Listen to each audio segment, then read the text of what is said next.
तो प्रिय सज्जनों, आज के वीडियो में हम चर्चा करेंगे ज्ञान और चरित्र।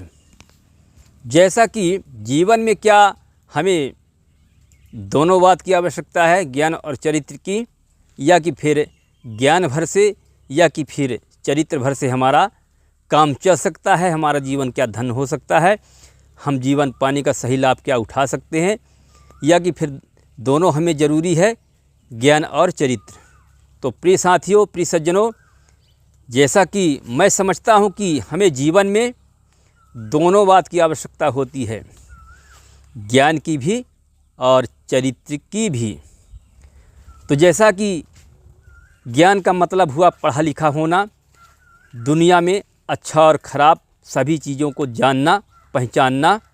प्रिय साथियों, क्या ख़राब है, क्या अच्छा है, ये सब चीज़ों की जानकारी प्राप्त होना, ये ज्ञान हो गया। भगवान को जानना, पूजा पद्धति का कुछ नियम जानना। और हालांकि भगवान कहते हैं कि कोई भी व्यक्ति अगर पूजा पद्धति का विशेष नियम नहीं जानता, सीधा साधा है, फिर भी वह किसी तरह से मेरा पूजा पद्धति करेगा, केवल मेरा सुमिरन भर ही करेगा तो मैं प्रसन्न हूँ, और प्रेम करेगा और दुनिया में सत्कर्म को पकड़ कर रखेगा तो मैं प्रसन्न हूँ। भगवान का कहना यह है। तो प्रिय साथियों, जैसा कि ज्ञान की कुछ बातें हो गई जो कि हमें हर चीज़ की जानकारी होना, यह ज्ञान हो गई। और चरित्र का विषय जो है, तो चरित्र में बहुत ऐसे चीज़ आते हैं जो कि हमारे आचरण अच्छे हों, उठने बैठने के तरीके अच्छे हों, अपने से बूढ़े बुजुर्ग जो हैं उनकी अच्छी तरह से सम्मान करना हमें आता हो, और किसी को ऊंच नीच के भाव से नहीं देखना हमें।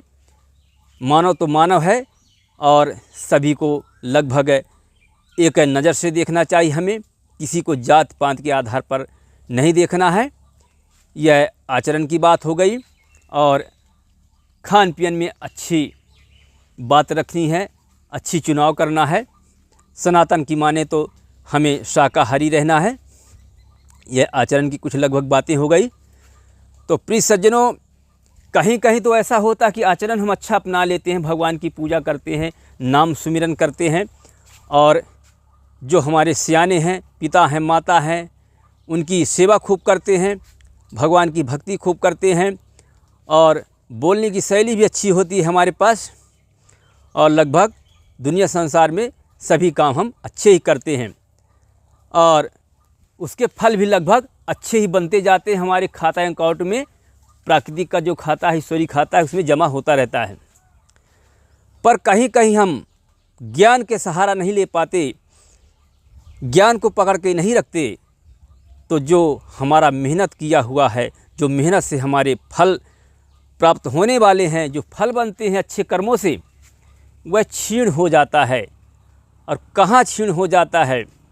जैसा कि हमने खूब अच्छाई किया, माता पिता की सेवा की, भगवान की भजन की, कीर्तन मानस गाई, पूजा पद्धति की, दान भी किया गरीबों को, बेसहारों को, पर कहीं न कहीं हमारे में ऐसा कभी कभी बात हो जाती है कि अहम हो गया, किसी भी व्यक्ति को हम हीन भावना से देख लिए, यह व्यक्ति छोटा है, बेकार है, दरिद्र है, नीच है, हीन भावना से हम देख लिए, और उस हीन भावना के हिसाब से हम उससे व्यवहार कर दिए या करना चालू कर दिए। तो इसी तरह में कहीं ना कहीं हमारे जो अच्छे कर्मों का फल है वह क्षीण होकर बेकार हो जाता है, और अंत में हम जब कर्म का फल भोगने का हमारा समय आता है तो हमारे खाते में कुछ नहीं बचता। तो प्रिय सज्जनों, हमें जीवन में हमेशा अच्छा तो करना ही चाहिए, पर कहीं ना कहीं ज्ञान और चरित्र दोनों को पकड़ के रखना है हमें अपने जीवन में, ताकि इस मानव तन का हमारा सही उपयोग हो और सार्थक जीवन हो। इस मानव तन का होना या मिलना केवल हमारे सनातन की बात अगर माने, वेद शास्त्रों की बात माने, तो एक जन्म के लिए नहीं है, कई जन्मों के लिए है, जन्म जन्मांतर के लिए है। आप चाहें या हम चाहें तो कई जन्मों की अपनी स्थिति सुधार लें और या कई जन्मों की स्थिति बिगाड़ लें। ये सब कुछ अपने हाथों पर है, अपने चरित्रों पर है और अपने ज्ञानों पर है। तो प्रिय सज्जनों, यह रहा आज का वीडियो और बने रहें हमारे ज्ञान की संचार चैनल में। फिर हम अगले वीडियो में मिलेंगे। जय हिंद, जय भारत, जय श्री राम।